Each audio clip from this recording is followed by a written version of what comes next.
friends. Welcome to episode 242 of Storyteller Conclave. This is a show all about helping you run the best tabletop role-playing game that you can, whether you're a new storyteller or dungeon master learning the craft, or an experienced storyteller looking to take your game to the next level. I'm Sarah. I'm Rob. How are you doing, Rob? I'm doing okay. Yeah? Yeah, I mean, it's the holiday season. There's lots of stuff to do. I'm still working. You know, I find my holiday season freed up when I stop talking to my family. Yeah, I could understand that. Yeah, there's that. There's that. But, happy Yule to everybody out there. Yeah. Actually, that's the reason why I threw on the pre-music of Yule this time. Yeah. So, because it's a little festive. It's not direct music, but it's festive enough. Yeah. You know, yeah. it's got that. Winter officially coming in, the longest night of the year. May you all find some light and some warmth on the longest night. Mm-hmm. Man, you know what else I was thinking too, was doing that intro. This is 242. We have never, changed our intro music. No. We've never changed our intro, text, Mm-mm. you know? It's been the same this entire time. Mm-hmm. Almost 5 years, man. Yeah. Wow. Yeah.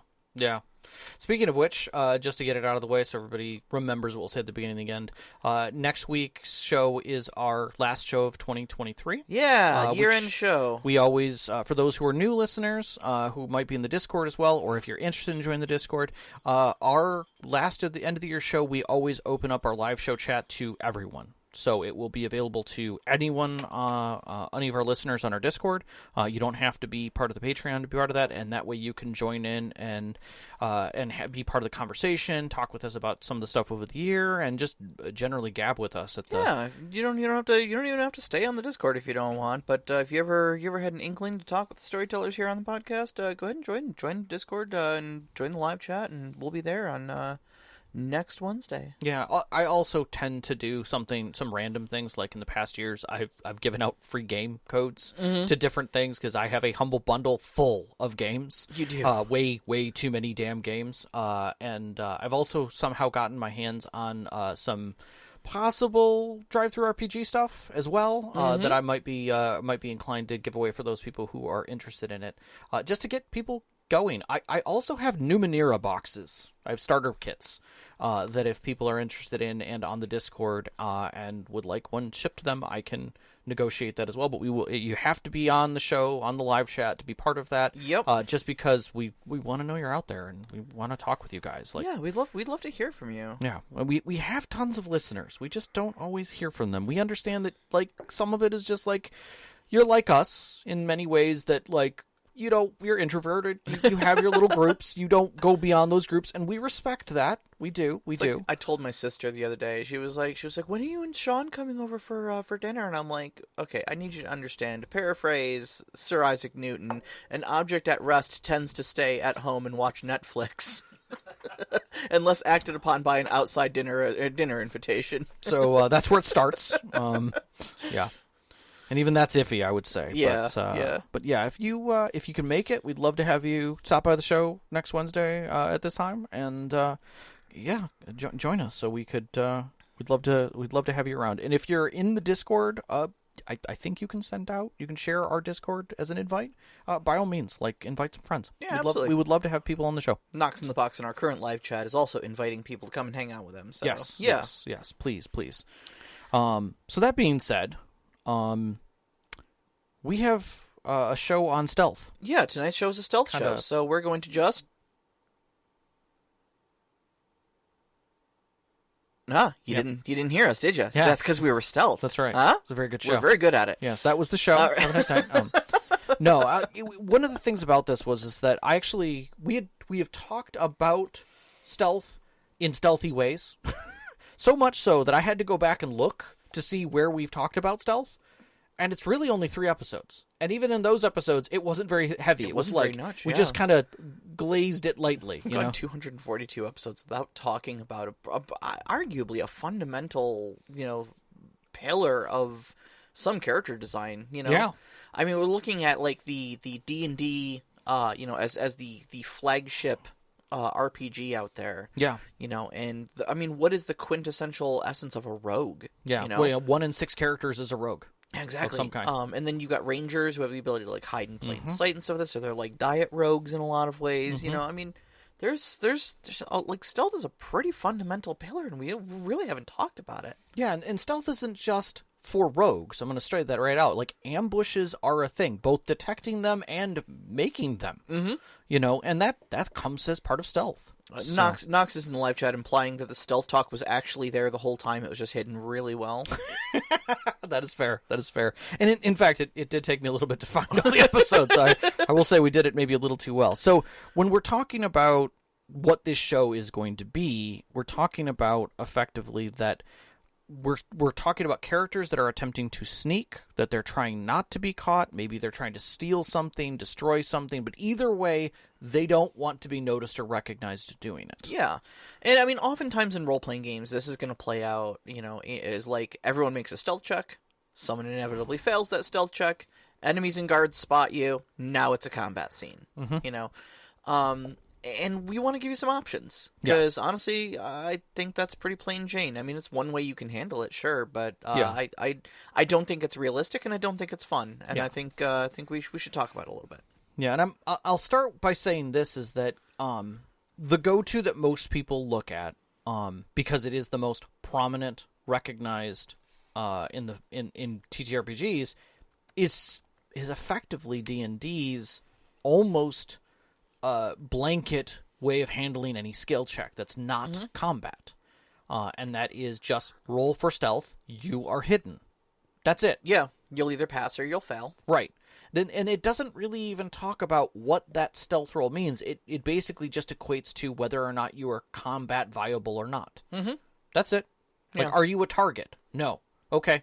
Then they can't target you because you are hidden from your stealth check. Effectively invisible, yeah. Right. And that right there presents kind of a black and white design. Sure. Stepping away from that, because we are not board game tabletop podcast. We are Storyteller Conclave. I did a little bit of digging. I wanted to see what people on the net had talked about when they're talking about good stealth games.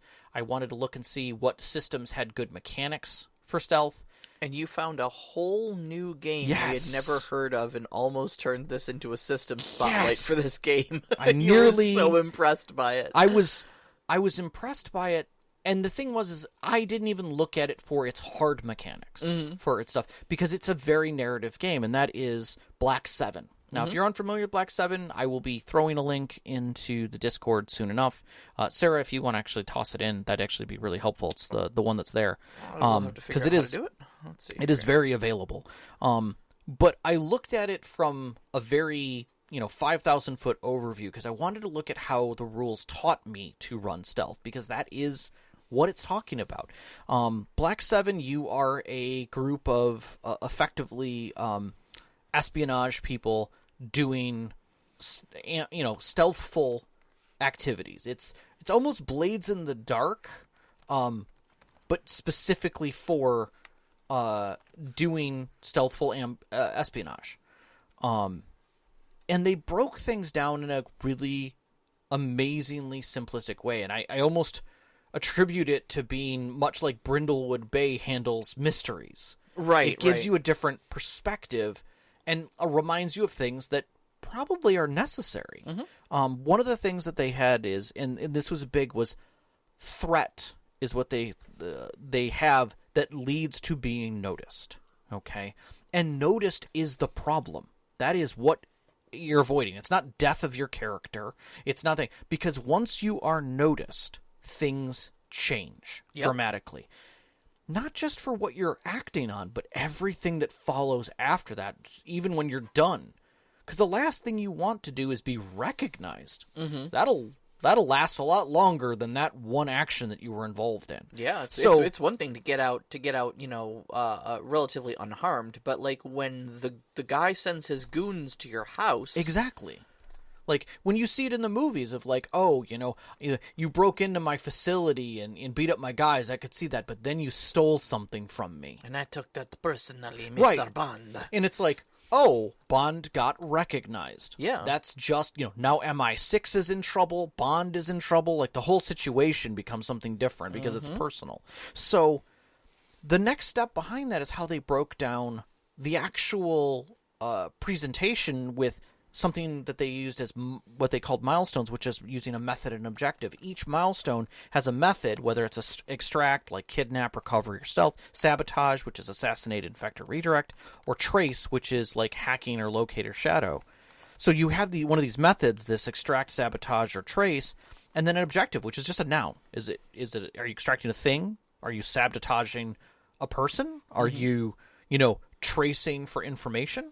All of those are easy things, but it's always simply presented because the players need to know this. Yeah. Their characters have discovered this. Simply put, easily, well, I won't say easily achievable, but like straightforward, easily understood tasks. Yeah.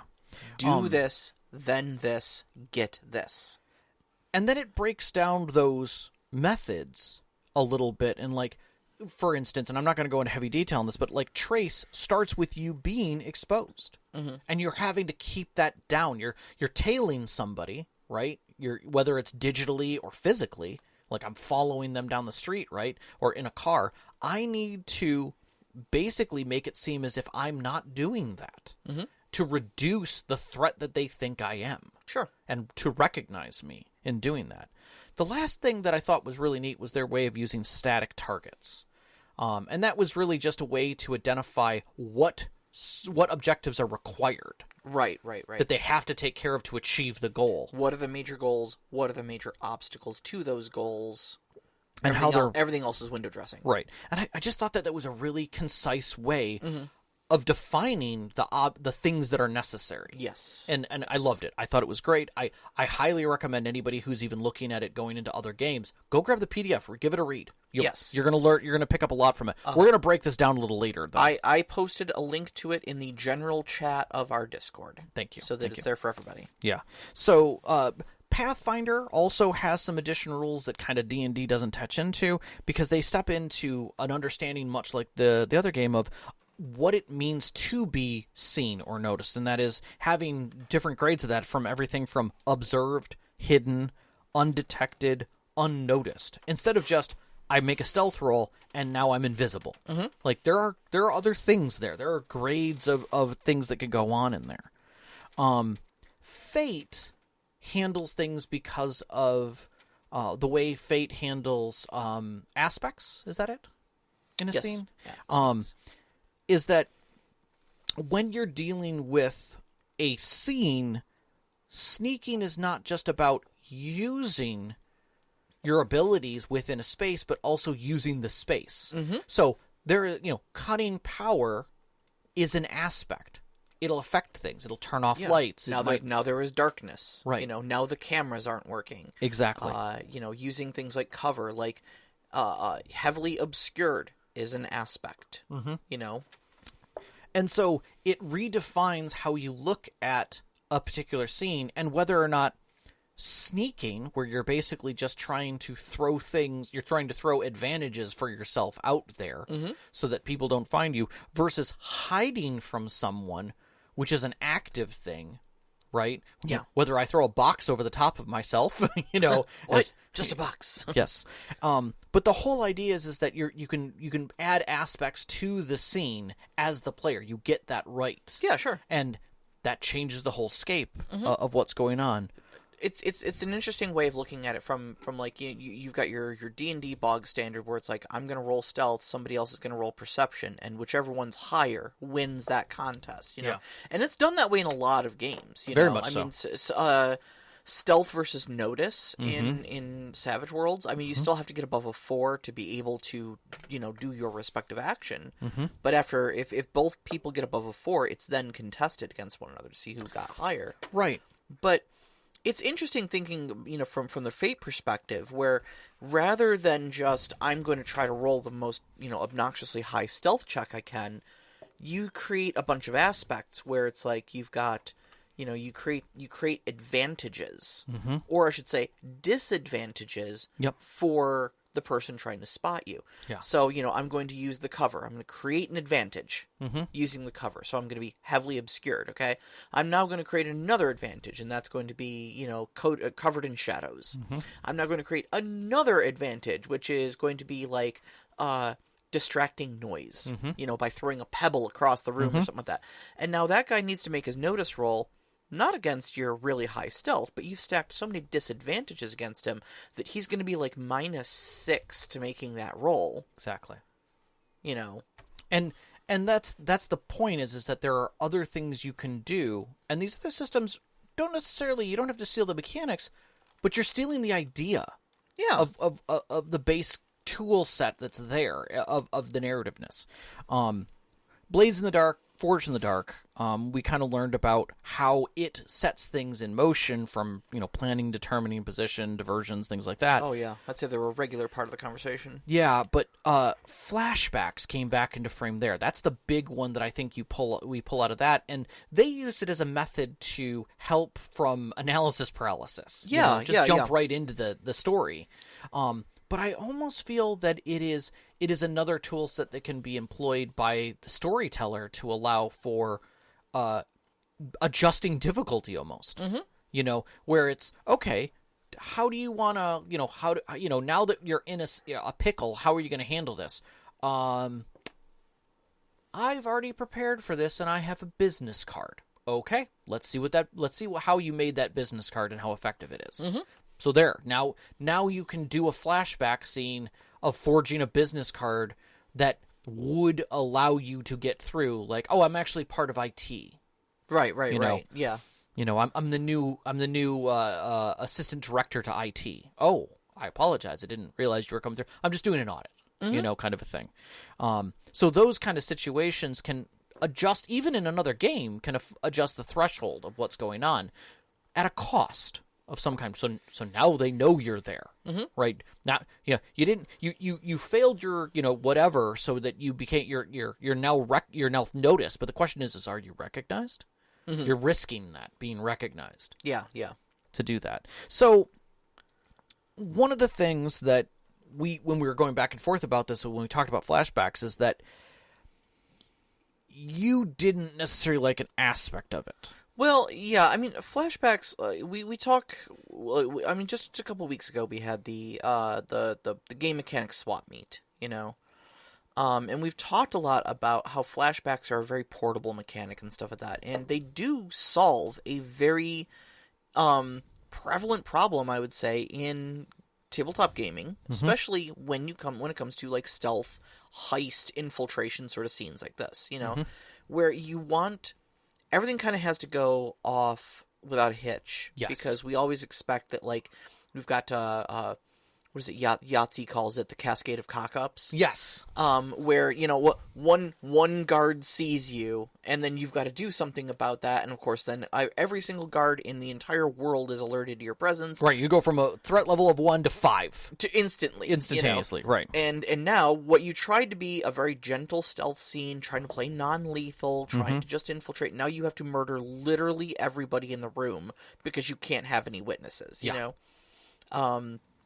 And I think flashbacks are there to solve that sort of thing, because what we do to combat that, why we have these so long planning sessions, is players are going to fear the unknown, right? And they want to be prepared for it. The problem is the GM doesn't tell them what to expect, okay?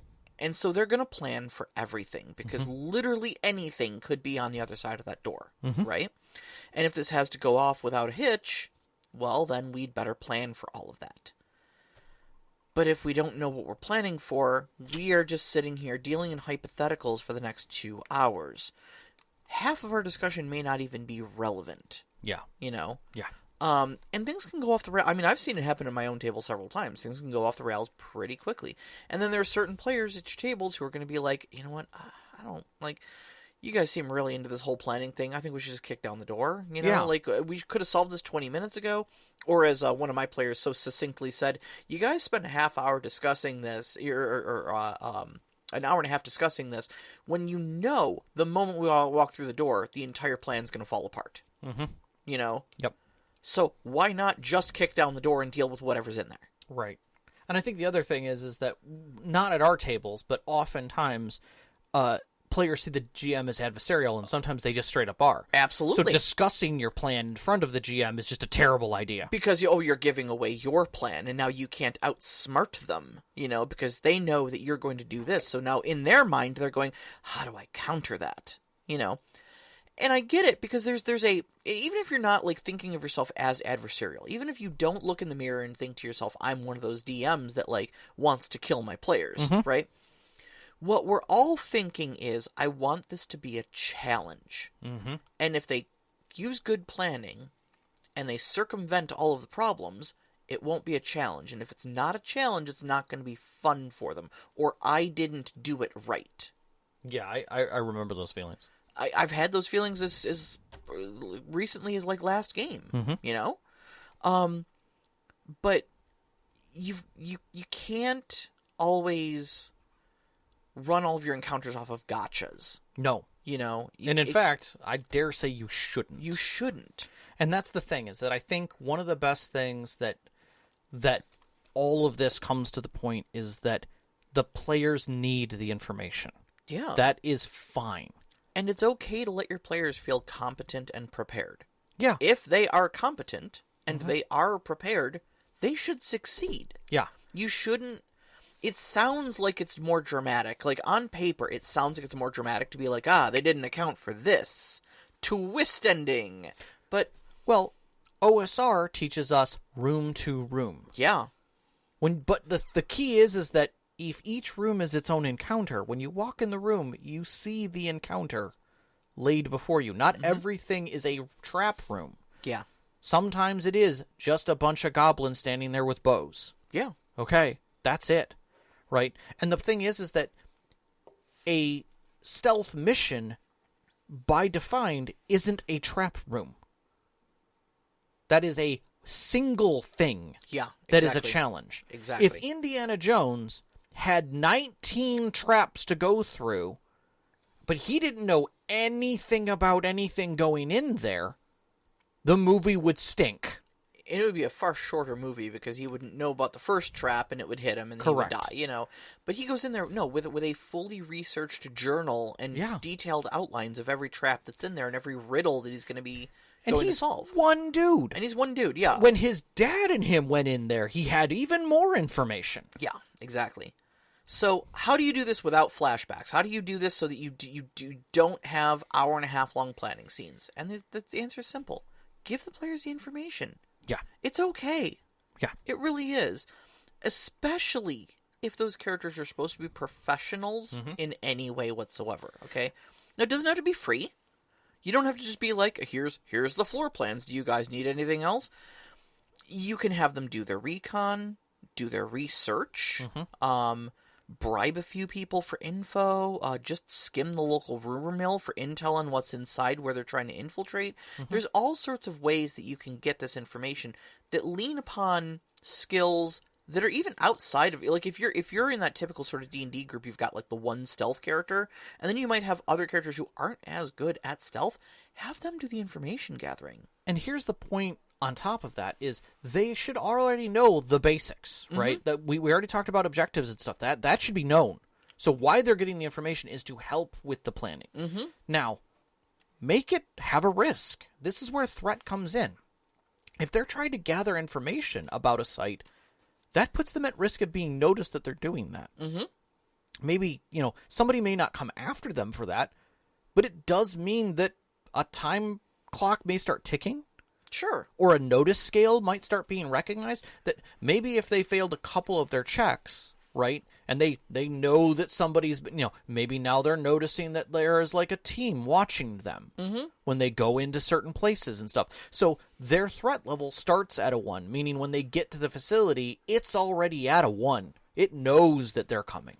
Right. Right, so that puts it at a risk. They have the information, but their vector going in is a little different. Yes. Kind of a thing. And they're aware of that. Yes. It is blatantly aware that they know that that's what's going on.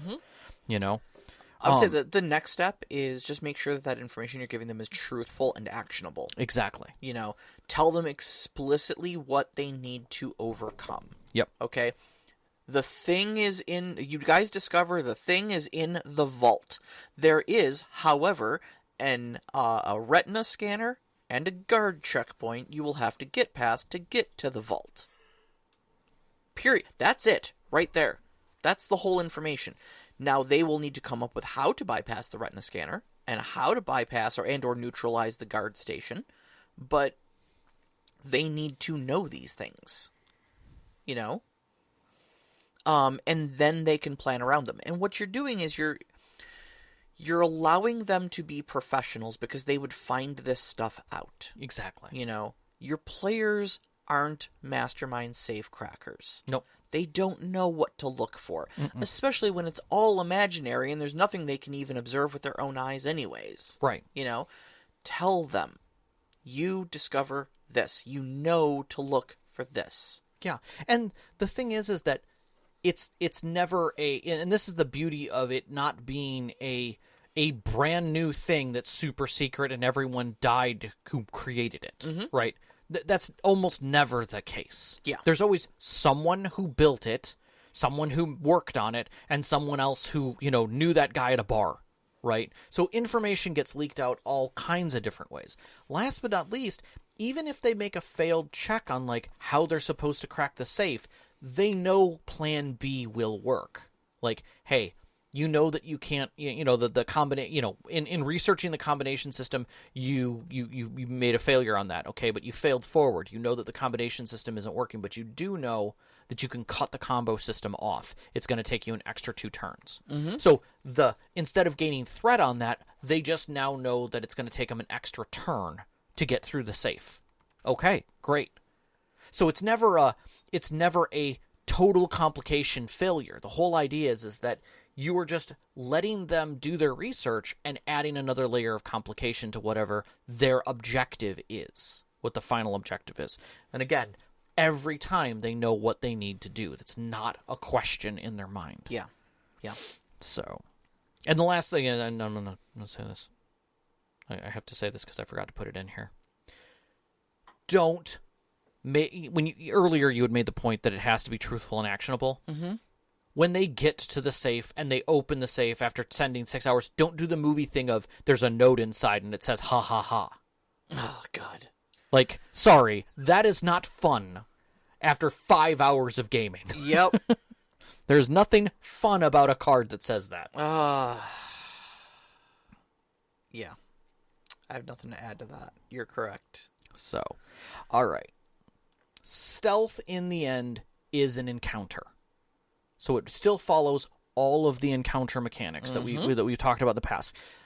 Players need to know the stakes. So in this case, it doesn't have to be life or death, but it does mean that even if there's money or things that are going to come out for them, there's also the chance that they're risking their honor, their respect with other groups, their notoriety, maybe even just being recognized and having to get kicked out or go to jail, So death isn't always the biggest stake there. Like, sure. Death means you're done with that character, but losing your character to prison or losing your status with a group, right? If you screw this up, no one's going to want to work with you ever again. Oh, okay, well, that pretty much ruins my job, right? Yeah. Options. Playing Shadowrun, your rep is everything. Exactly. Options are just what they say. Players don't always come up with all of the ways to do the job. You're going to have to help present things to them. So having a guide-like character, who's your shark who comes in and is just like, hey, guys have tried this before, but they weren't as good as you, kind of a thing. Or even just different ways to handle information and or stealth, like talking your way through it versus slugging your way through it or shooting your way through it. The last piece is the triggers. We've always talked about this. What is the trigger that's starting all these events? Why are they all... What's the hook? What's driving them to do this, right? People don't always just immediately go into a heist because of the money. Having those triggers are important because it helps the drive of the character. But other aspects still sit within an encounter, like players knowing that shadows are available, or certain sound levels have a difference, or covers. Like we were talking with Fate, incorporating some of those aspects that they can change, environmental variables, or even just like, hey, what's the weather going to be like? If your players are asking that, you could be like, well, if you wait a day or two, there's a rainstorm coming in. Yeah, it's plenty of good cover. It obscures vision. It creates a lot of white noise. No footprints. No footprints, Well, yeah. wet ones in dry areas. Yeah, I was going to say, no footprints outside, but plenty of footprints inside, But they know that. Mm-hmm. That is not something you gotcha them with, Yeah, right? You know? yeah. That they have to remember to wear their rubbers, kind of a thing. The tension, the feeling of concern, of being noticed or observed or recognized needs to be known, right?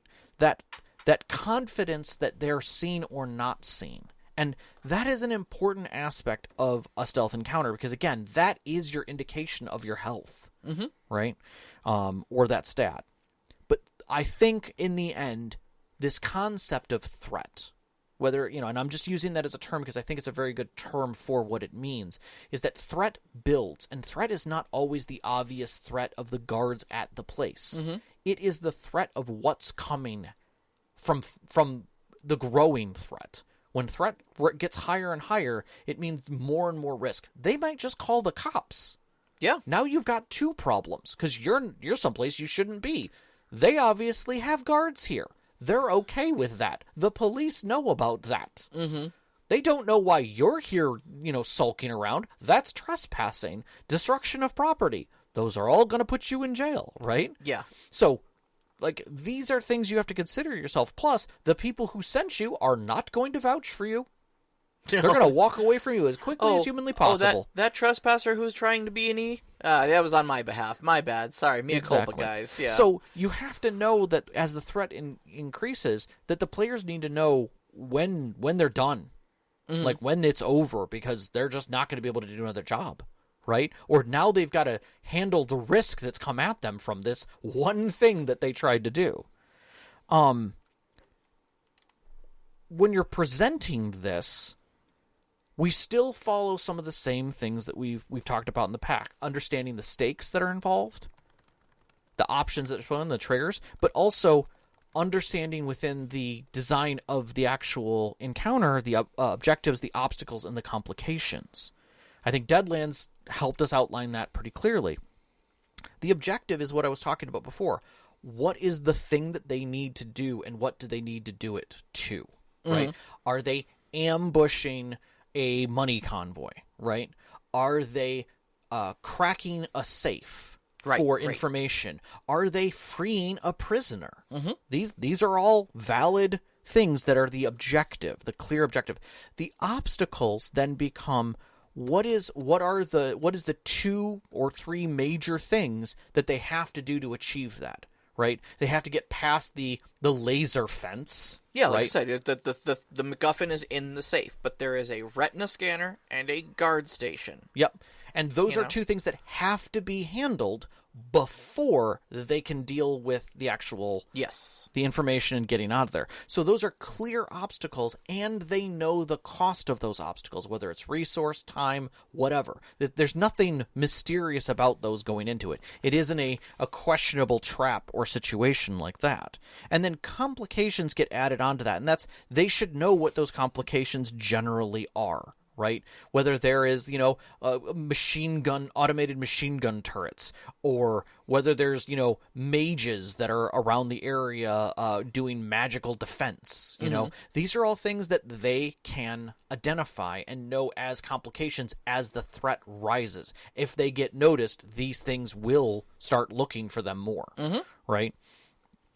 When you're running it, having them defined their approach so that they can make all of those decisions like we were talking about, those prep moments. Yes. Getting the information they need.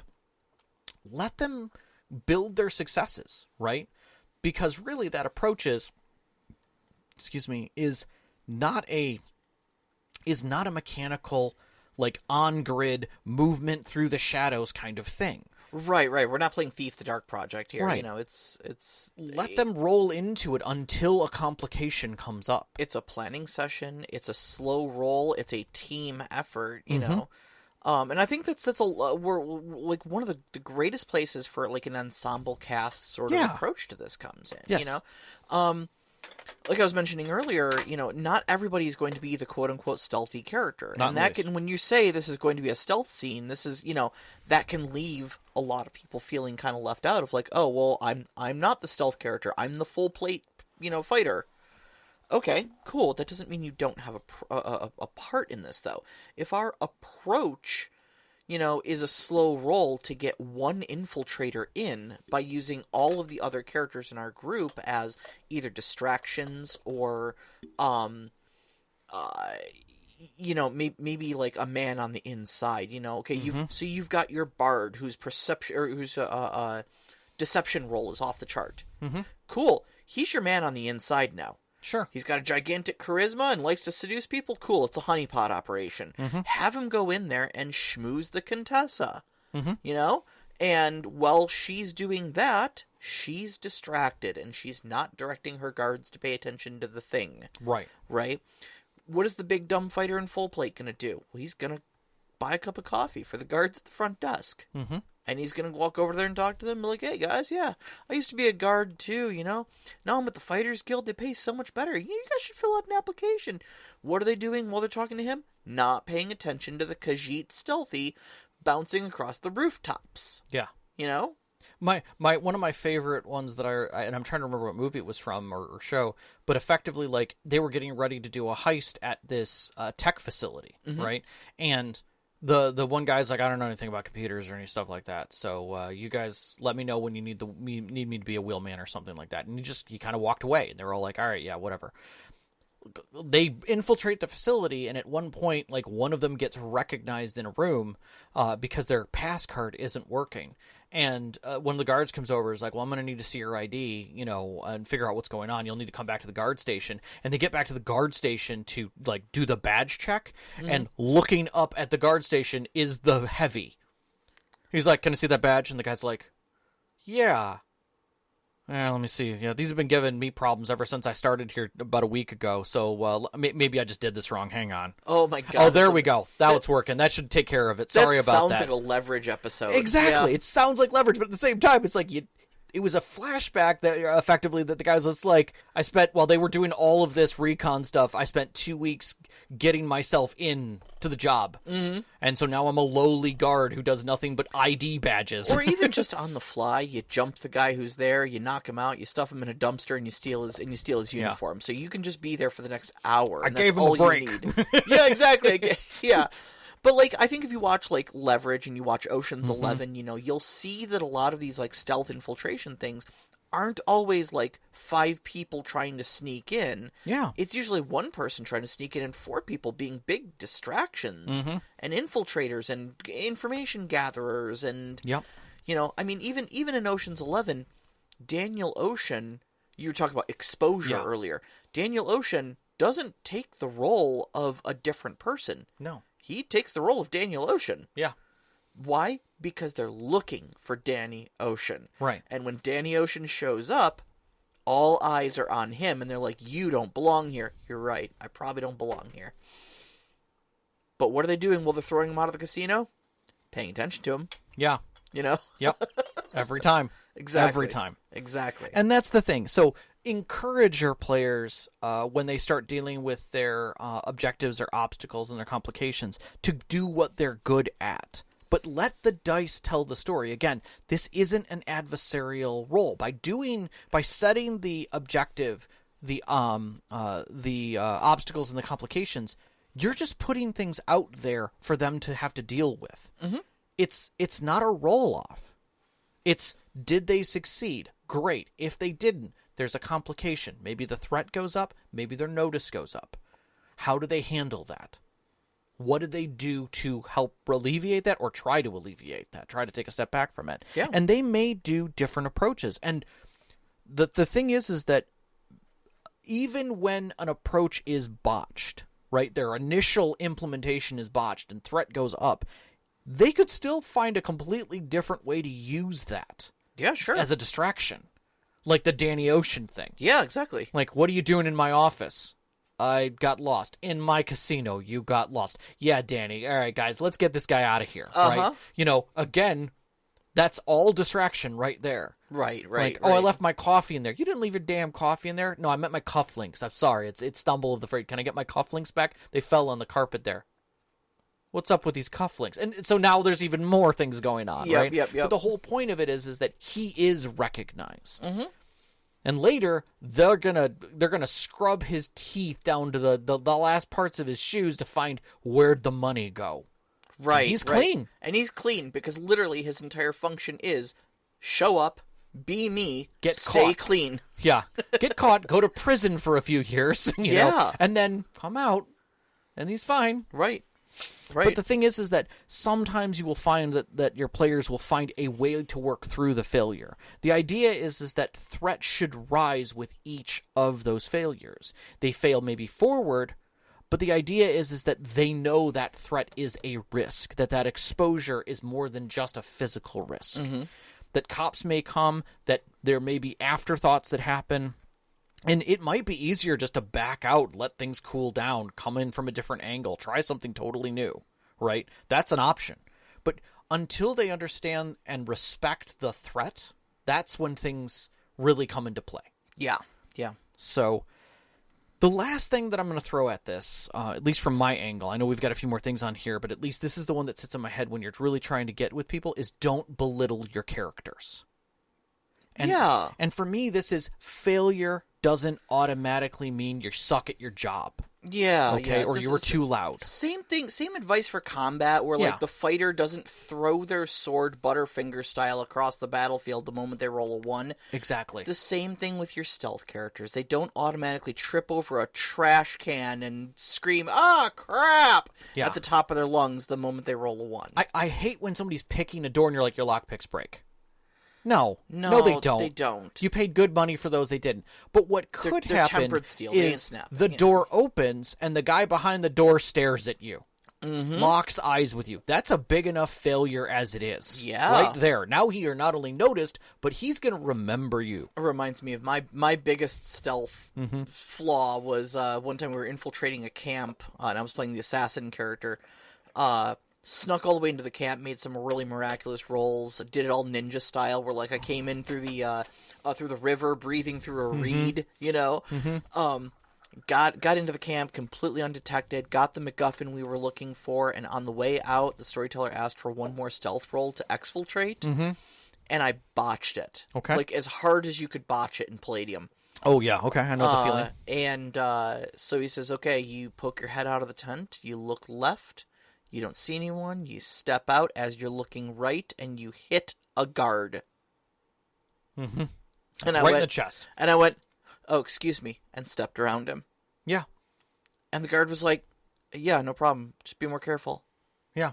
Because that's how you recover, you know, from things like that. But you've been noticed. The storyteller gives you the opportunity of, like, a mess up does not mean... You know, that everything goes to crap and then all of a sudden all the guards are on you now, you know? But the idea is that guy goes, you know, oh, excuse me. And you're like, yeah. And he's like, wait a second. Who was that? But I'm gone by that. Right. But the notice is there. Yeah. Now something's in. Another one. And then the next day when they're like, where'd the MacGuffin go? There's that one guard who's like, wait a minute. There was a dude. There was someone who came out of that tent. Yeah. Ran into me. You know, little wiry dude. I couldn't pick him out of a crowd, but yeah. Yeah, exactly. And the other one that always gets me is that when you come down the hallway and and a guard is there and he eyes you up and starts rolling up his cuffs like, oh, I've been waiting for this. Mm-hmm. And so now you have a slightly tougher guard than what you were expecting. He ain't gonna call for support, but he's gonna kick your... There's 2 ways we can do this, Mr. Foley. Yeah, and what are those? Exactly. But that's the thought is that sometimes you have that guy who's ready. Hackers love to do this where it's like, oh, I'm breaking into the system. You've been noticed. Oh, okay. That means the sentries. No. Someone's countering your attacks. Oh, there's it's another a hacker. Yeah. It's a hack off. Acid burn versus crash override. Exactly. So you can have those kinds of moments that definitely eat up time. Yep. Right? That you've got a complication. You've got somebody else. maybe there's just another team in the system. That's another thing that always gets people. You're not the only crew on the job. Right. You asked too many questions, and now there's another crew, Yep. So those kinds of things. But the whole idea is that video games are so quick to belittle you that you just didn't do your job well enough, and now you die. Mm-hmm. And I never feel that that's the right way to go, right? No. I think video games and movies have given us some really warped perceptions of how guards act. Mm-hmm. And I think that's the biggest problem. We mentioned the cascade of cock-ups earlier that Yahtzee talks about in the late great Zero Punctuation. But now with what is their new endeavor? It's a unique name that I can't think of now. Oh yeah, Second Chance? Second Wind. Second Wind. I knew it had something to do with fart. But yeah, so what the term's in reference to is the idea that, once you alert one guard, the entire mood changes from a stealth scene, possibly a non-lethal stealth scene, like if you're playing a good aligned character who's trying to respect human life, and sneak past and or non-lethally neutralize guards by choking them out or something, trank darts, that sort of thing, and you get one person sees you, and then suddenly they sound an alarm. Now every guard knows your location. It is now a combat scene. Everyone is using lethal force, and the only way you are ever going to escape this alive is to kill everyone. Yeah. No. That's a horrible way to do it, and it's not even close to realistic. No. I know we don't use the R word around here. It's verisimilitude, but you know what I'm saying. Yeah. Most guards are doing a job and they're bored as hell. They really don't. They don't care. Mm-mm. I used to live with someone who was a security guard, and let me tell you, 99.9% of their job, is sitting around doing nothing. Why? Because people aren't trying to break in all the time. They don't have a very busy job. Their job is to stand around in case that 0.1% of thing happens, which happens to be your character. The rest of it is just boring, waiting for a thing that's probably never going to happen. Right? They've got their routines. They've got their paths. They know every little idiosyncrasy of the place that they're at. Yeah. Okay, they know that there's a stray alley cat that digs through the trash cans, usually between 3 and 4 a.m. They know that this door over here squeaks. They know that this alarm over here is twitchy, and if an errant rat happens to run across the courtyard, it'll trip the motion sensor. So they just kind of ignore that motion sensor now because it's always a false alarm. Or they have to reset a fuse because the lights go out in this area every once in a while. Exactly, because the up-and-ups don't want to spend the money to fix it. So when cleaning crew comes through and they go and start cleaning the one office, it always trips the fuse. Exactly. Or it's a complicated thing having to try to open this lock. So honestly, after 3 a.m., they just prop it open. What's going to happen? Yeah. Honestly, that's guards. Okay, and you can extrapolate any and all of that to your fantasy guards and whatever setting you want. But basically, guarding is a boring, stupid job for low paying. It's a crap job. Yeah, it really is. So when it comes down to it, the thing you need to keep in mind is that if you get spotted, or if somebody suspects that you have tripped an alarm or something like that, the first impulse of those guards is not going to be to use lethal force, and they're not going to be like, "You don't belong here!" Well, worst case, they might get it wrong. Yeah, exactly. Lethal force is not going to be the answer, okay? They're not paying enough to kill or be killed. Yeah. Unless they're fanatically devoted to the thing that they're guarding. Like, if they're a temple guard, sure, and they're, a member of the religion, that's one thing. But, just your average beat, guard. Just... Unless they're Paul Blart Mall Cop. Yeah, exactly. Who just wants to be more than what he is. Ordinarily, they're going to apprehend you, they're going to question you, and they may just eject you if they find you on the premises. It may not even be a bouncer. Yeah. Just get out. Yeah. Please. Yeah. You don't belong here. Yeah. they're going to be more or less non-confrontational. At worst, like you said earlier, they call the cops. Yeah. They call the legitimate guards. Yeah, they're going to be like, we've locked down the facility. We know where he is. The police will take care of it. That's their job. Now, the other thing, too, that you have to keep in mind is that, when a strange sound is made in a dark corner, they're not immediately thinking, oh, an intruder. Right. They're probably thinking, it's that damn cat knocking over the trash can again. Mm-hmm. They're going to go, shoo, get out of here. Yeah. And then maybe if something else happens, or maybe if it doesn't seem like a cat, they might go over there and poke around, Mm-hmm. But again, it's not going to be an immediate, all alarms sound, all guards know where you are, this is now a combat scene. Mm-hmm. Okay, and lastly, how do you avoid these types of exposure? Yeah. Okay, so you've alerted a guard, you knocked over your trash can, the guard is now like, maybe it isn't the cat this time. Yep. And is now wandering your way. With a light. With a light, right, okay. So you've got some options, because again, this isn't instantly going to turn into a combat scene. Not at all. Okay? Can you sneak away? Can you find a hiding place or something like that before the guard sees you and confirms your failure, essentially, right? And this is kind of where you get your classic, what was that? Mm-hmm. Must have been the wind. Yeah. Yeah. They get there, and there is no apparent source for the disturbance. Right. Probably was just the cat. Mm-hmm. Back to my boring job. Yeah. Back to walking my 3 o'clock patrol. Exactly. Before I can get a snack. Yeah, or go home. And sit down and read my book a little more, Yep. All right. Can they distract the guard away from the position?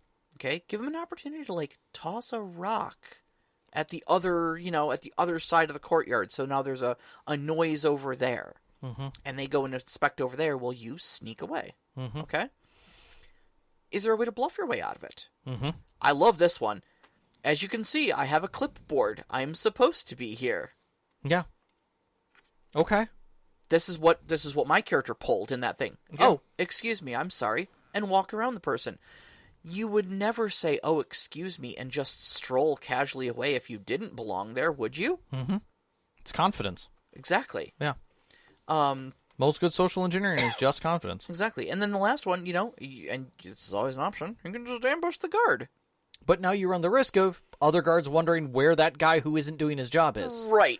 Sometimes this is the die you roll when, your biggest stat is fighting, Mm-hmm. You take the guard down, choke him out, sure. It doesn't have to be you don't have to kill him. Mm-hmm. You can, you can knock him out, you can waylay him, choke him out, whatever. But then, like you said, what do you do with the body? Mm-hmm.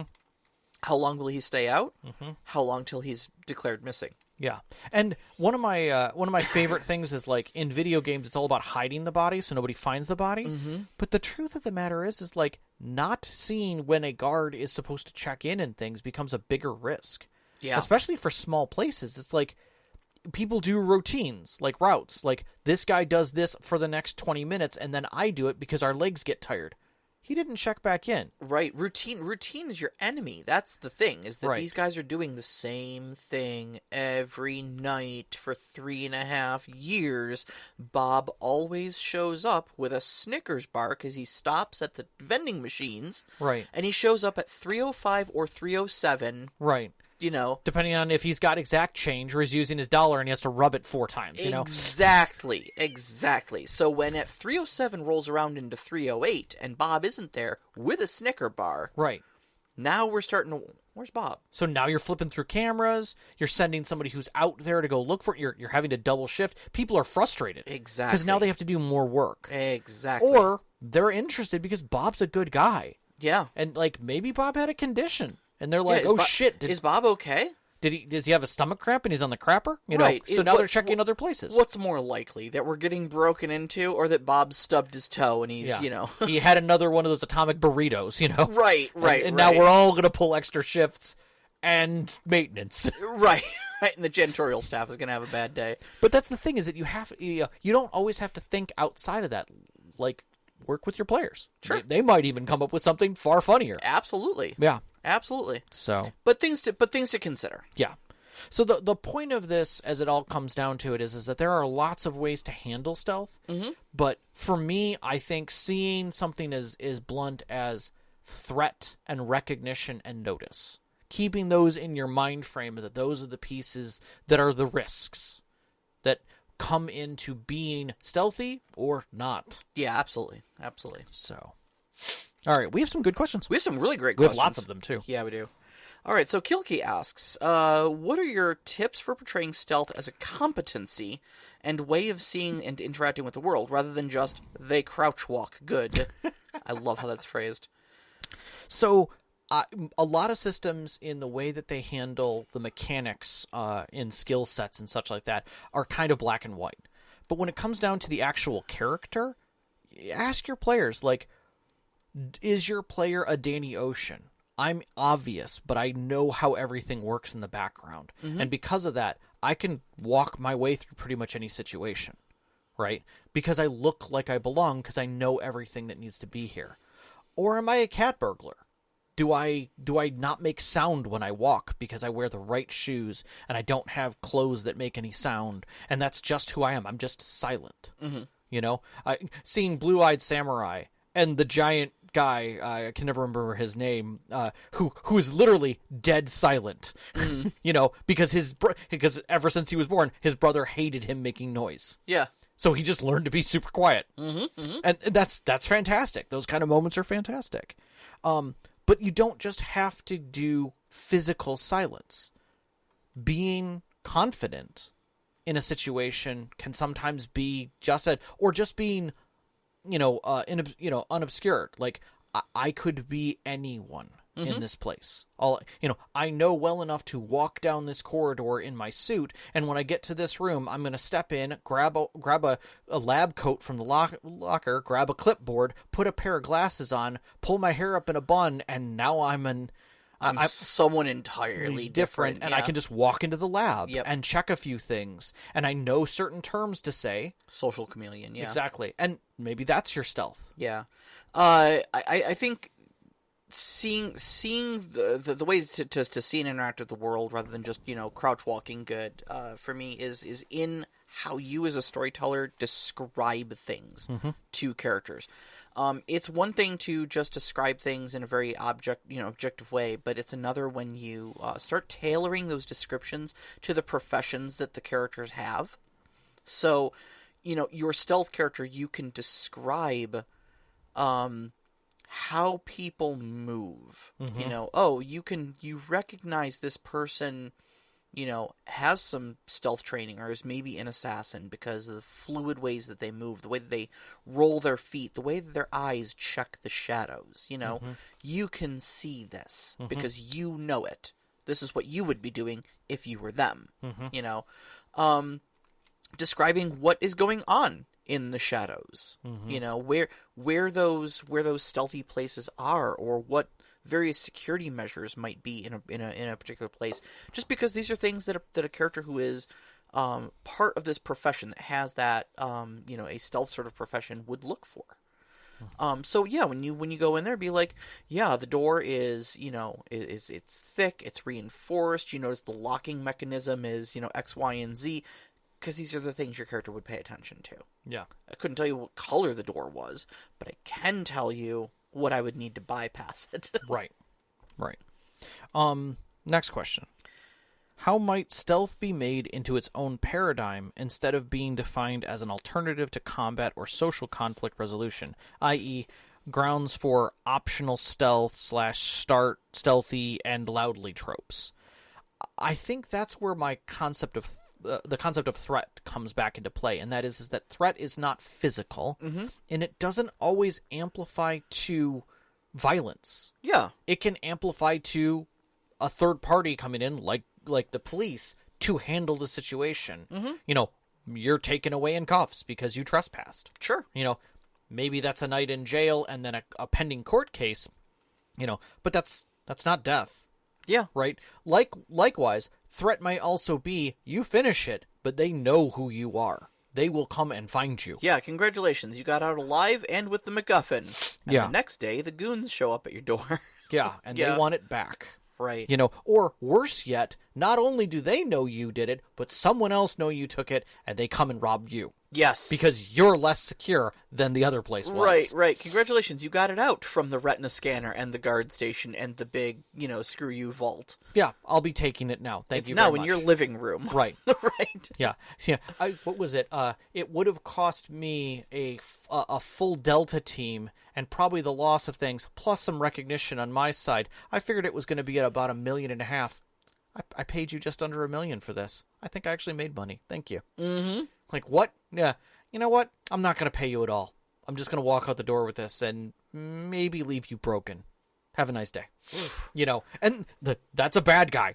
Yep. So that then what's the last one here? I lost my sheet for a second. Oh, the third one. The questions? Yes. What are some familiar stealth tropes we should deprogram for an improved experience at the table, i.e. the familiarity of Splinter Cell, Metal Gear Solid style stealth, which is gamified through sight lines, gadgets, stealth takedowns, fixed routes, timers, and cooldowns. I doubt if any RPG functions under those rules, especially not if the world goes for verisimilitude. Yeah, I think we kind of talked about that. Just the realism of guards and the realism of how things are perceived. I don't think you need to gamify things on such a personal, moment-by-moment thing of, like, worrying about guard sight lines. And, we talked earlier about how, like, imagining having a grid, overhead map where you've got areas of light and areas of dark mapped out, and then each taking your turn to move your miniature around the table. And, like, if you accidentally step into one of the light areas, it comes with some sort of a penalty to it. We're not board gaming. And that's just sounds tedious. What's the Warhammer 40K game where it's small team tactics? tactics? Kill team, yeah. Yeah, kill team, or even the other one where it's like where you and not Mordheim. Is it Mordheim? Yeah, Mordheim. Mordheim's not 40K, Yeah. but it's, yeah. Yeah, something like Mordheim where you've got these situations like that's a board game. Yeah. It's literally turn-based board game. That's 4 hours to get through a combat encounter. Yeah. Moving minis and looking at sight lines and the second part about that, and this is the one that gets me. Doesn't have to be adversarial. It's a story. Mm-hmm. You're not against your players. Yeah. I think that should be deprogrammed first. Yes. I think I've done some of my best stealth scenes recently when we switched over to Savage Worlds, because Savage Worlds really helped me break out of the adversarial relationship and really start becoming a fan of my players. And we've had some really banging stealth scenes where the two assassins in our group have done some amazing stuff. Yeah. Some amazing second story work, and they had a blast doing it, and they never ran into any problems, and they stole a bunch of information, and they got out scot-free, and everybody was happy. Why? Because they rolled well and they planned well. Yeah. And that's what the characters do. I'm not gonna, oh, you snuck in and now I have to throw a bunch of guards at you because surprise! No, they're professionals. Yeah. And they did a good job, and they planned well for it, and they rolled high, so yeah, they win. Of course they win. Yeah. Why wouldn't they win? Exactly. And you know what? It felt good for them. Mm-hmm. And so it should. Yeah, I think the biggest thing is make it a scene. Keep the story moving. Like, you don't need... The same way I don't think you need to focus on the minutia of, like, every last little action in a combat scene of, like... It's one of the reasons why, like, Dungeons and Dragons combat kind of annoys me. Because it's such a slow slog of a series of complicated actions, one person at a time. And there's possibly 10 different enemies out there at a time. If your DM is rolling a bunch of low levels, at you, and it just takes forever and it just drags. Yep. I don't want my scenes to drag. Nope. Why am I going to worry about what the movement and sight lines of every last guard in the... Nobody cares. Nobody cares. Nobody cares. Nobody's got time for that. Yeah. All right. GM Bend asks, do you have a favorite system for stealth? I do now. You do? I do now. Yeah. While most systems have mechanics for being sneaky, the way they implement them and reward you can get pretty significant. I agree. I I now have a system that I like. Mm-hmm. I would highly recommend going out there, taking a look at the link that's on our Discord for Black 7. Mm-hmm. It's free. Go look. It's worth it. There were some examples that had been through in here, but I'm going to straight up say it's my favorite right now. Sure. I think my second on that would be Blades in the Dark does a great job because it is more heist related. Yeah, absolutely. And it moves away from this is a board game. Mm-hmm. And any time that I can move away from this as a board game and let my players describe things based upon how the roles come through and what they want to do, and then complications can come off of that, Mm-hmm. it makes the game move. Yeah. It puts less burden on me as the storyteller to move all of the pieces. So. Yeah, no, I mean, I think, like you said, Blades in the Dark, I think, does a really good job of it because, as Ben notes here in his sort of his examples, he says that it essentially tosses out stealth altogether because it's just part of your normal action. Yeah. Of course you're stealthy. You're a burglar. Yeah. But what really matters is, you know, Right. and it focuses on those things. Correct. Right? Correct. And it just assumes you're not going to be seen because that's what you do. Yeah. I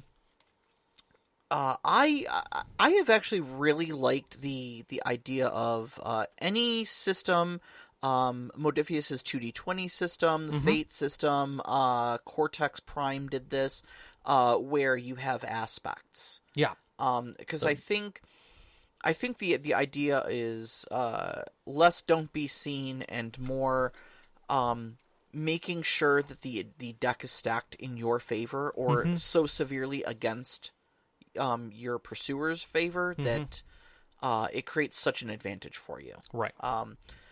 Because it makes you think about those instead of just like stealth roll. Like you in D&D, you're just like, okay, I'm gonna stealth. Mm-hmm. I don't need to describe anything else about it. It's just I'm gonna stealth. Yeah. Well, how are you gonna stealth? How am I gonna stealth? Doesn't matter. I'm gonna roll this D20 and it's gonna tell you that I'm good at it. Mm-hmm. You know. Yeah. Whereas in a system like that, you do kind of have to interact with the world a lot more. Where you're like, we're going to create a darkness aspect on the scene. We're going to create a, you know, the rain is going to act as white noise for me. So that's going to be a beneficial aspect. I'm going to make sure that I'm sneaking in a route that puts me behind a bunch of boxes. So heavily obscured is going to be an aspect, you know. Now anybody who tries to look at me is -6 to their roll. And they have to get above a 12. Yep. You know, Exactly. so good luck. Yep. Nope. I like it. I like those, yeah. Okay. So Nevim asks, how do you present stealth narratively, engaging and inspiring for the players? Okay, so reading through all this stuff, I got the general feeling that presentation to your players of as much information and letting them be part of the gathering, right?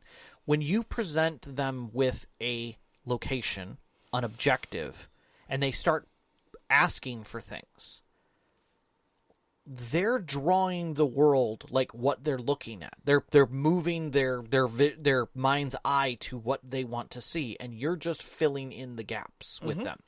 And that's how you continue to inspire, is because as you're basically just helping them with, you know, coloring their mind's eye, the black and white spots of their mind's eye that they're putting out there. Yeah. So this is particularly because of the way that that stealth works, the fact that you're infiltrating or the fact that you're tailing, you're presenting some very light information, and then they're going to ask a lot of questions. And those questions present the world and keep them engaged.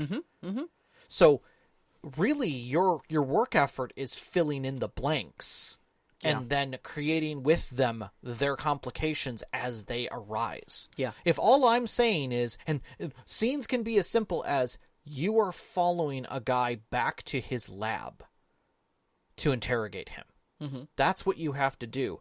But if he notices you, he's going to disappear. That's it. We now know. Okay, what are the two things? He has a news person who's also trying to get a story on him. So that's one complication that you have to deal with. They have to be taken care of. And what's the second one?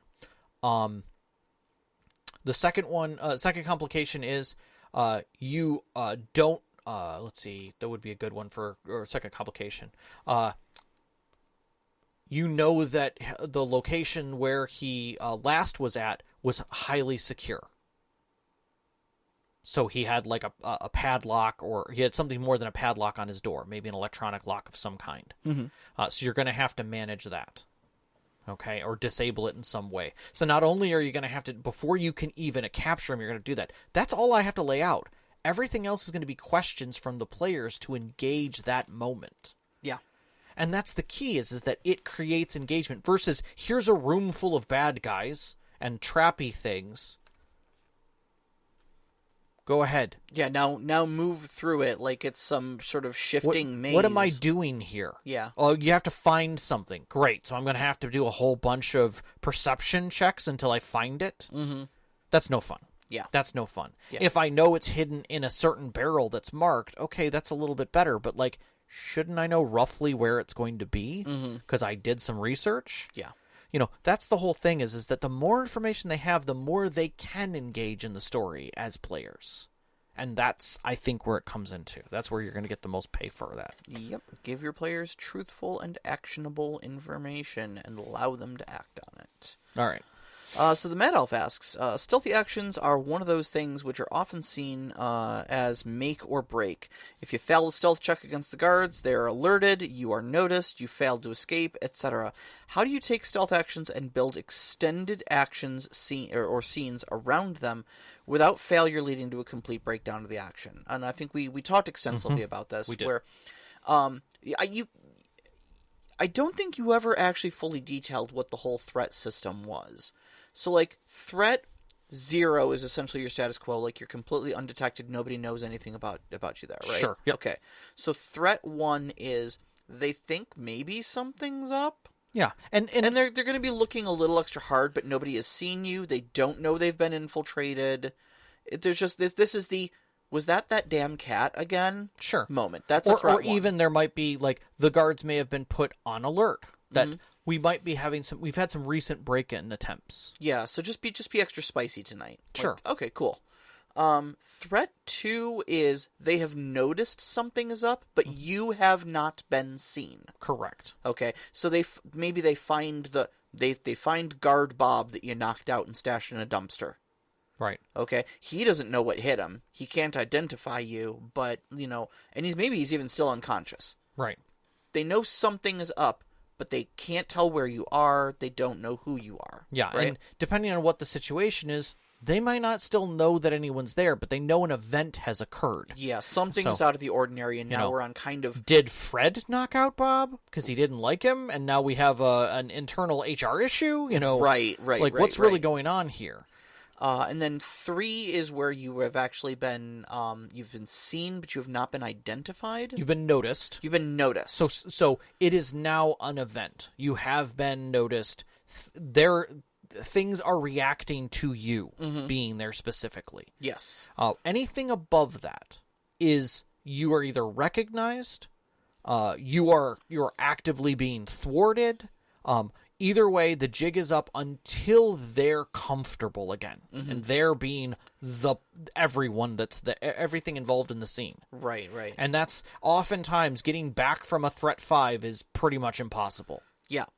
Because not only have you been noticed, but you've been recognized. Right. Like, they don't know that it's not just we know there's an intruder here. We know James Bond is here. Possibly. And that's the thing is that even at that threat level, it's recognizable that someone has recognized you. Maybe not all the guards know your name or anything like that, but the threat is recognized. Right. What is going on has been identified. Yes. So, and they're going to handle that situation in such a way that the jig is up.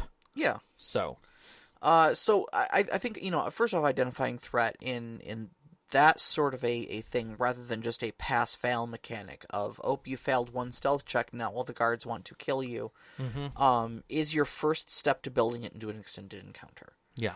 I think, personally, I run Savage Worlds as my main game. Right. I think, on those stealth mess ups, you would start asking questions of your player then, of like, how do you want to handle this situation, which is potentially leading to a complication. Yeah.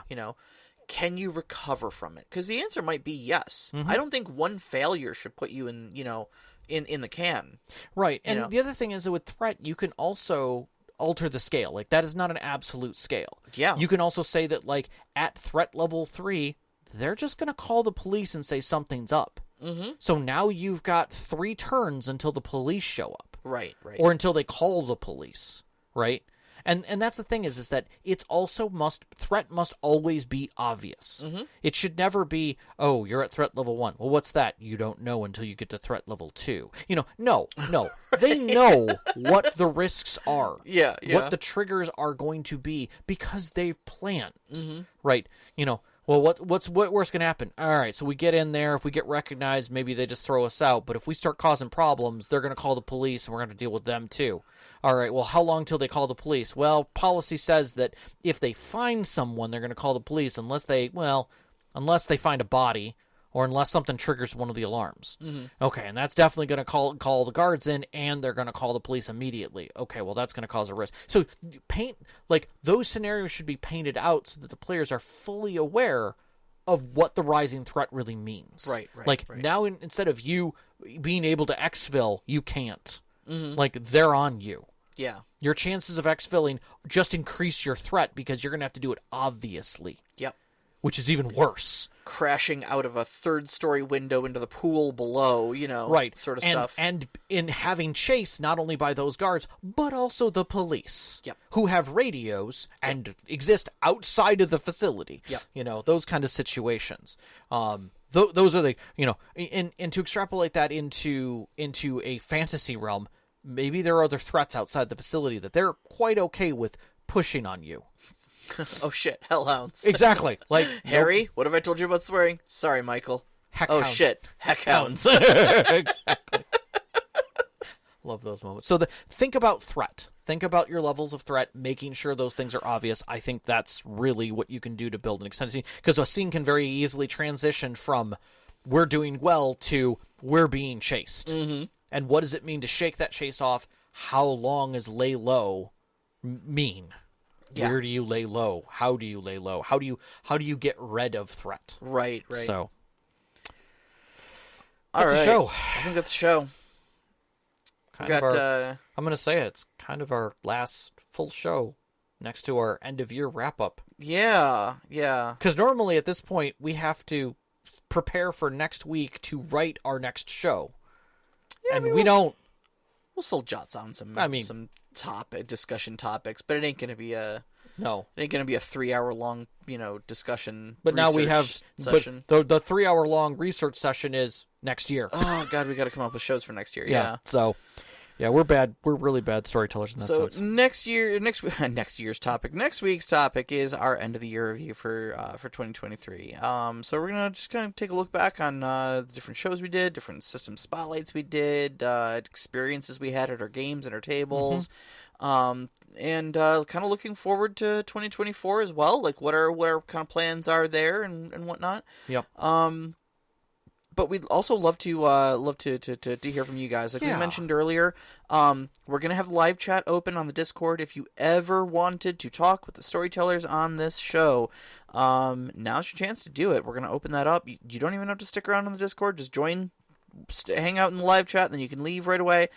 7 p.m. Eastern time on mixlr.com/storyteller -conclave is where we're broadcasting live. Yeah. And you can listen to us there and just talk with us live on the air. Yeah, I'm actually gonna have the live chat from MixLR as well, in case you don't want to join the Discord. If you click the link to listen to us live there is a chat window there. We usually don't watch that, but we'll make sure that that's available so that we can see who's chatting out there with us. Yeah, so. absolutely. All right. All right. Well, you can find us on Twitter at @ST_Conclave, on Instagram at @ST_Conclave. Listen to us live every Wednesday night, 7 p.m. Eastern Time on mixlr.com/storyteller-conclave. And like we just said, join us up on our Discord. You can find that link on our Twitter as well as our website, storytellerconclave.com. We'd like to thank our Patreon members who support us every single month, especially our named members, Knox in the Box, Subject, The Arcane Asylum, Veteran, Hulavu, Sam, Sean, and Sparkle Motion. We appreciate all your support. Our pre-show music is by Arcane Anthems. You can find them at patreon.com/arcaneanthems or on Instagram at arcaneanthems. Our intro music is Beyond the Warriors by Geefrog. You can find them at geefrog.bandcamp.com or on YouTube Music. And our outro music, which you're hearing right now, is Only Our Footprints in the Sand by Meteor Machine. You can find them at freemusicarchive.org. And a big shout out as always to our families, Vicky and Sean. Thank you so much for Thank loving you. and supporting us. All of our families, or all of our friends who've sat at our tables over these years to give these great stories to share with you. And you, every single one of our listeners. We love you guys so much. Love Happy you guys. Yule. Happy Good Yule. night. Good night.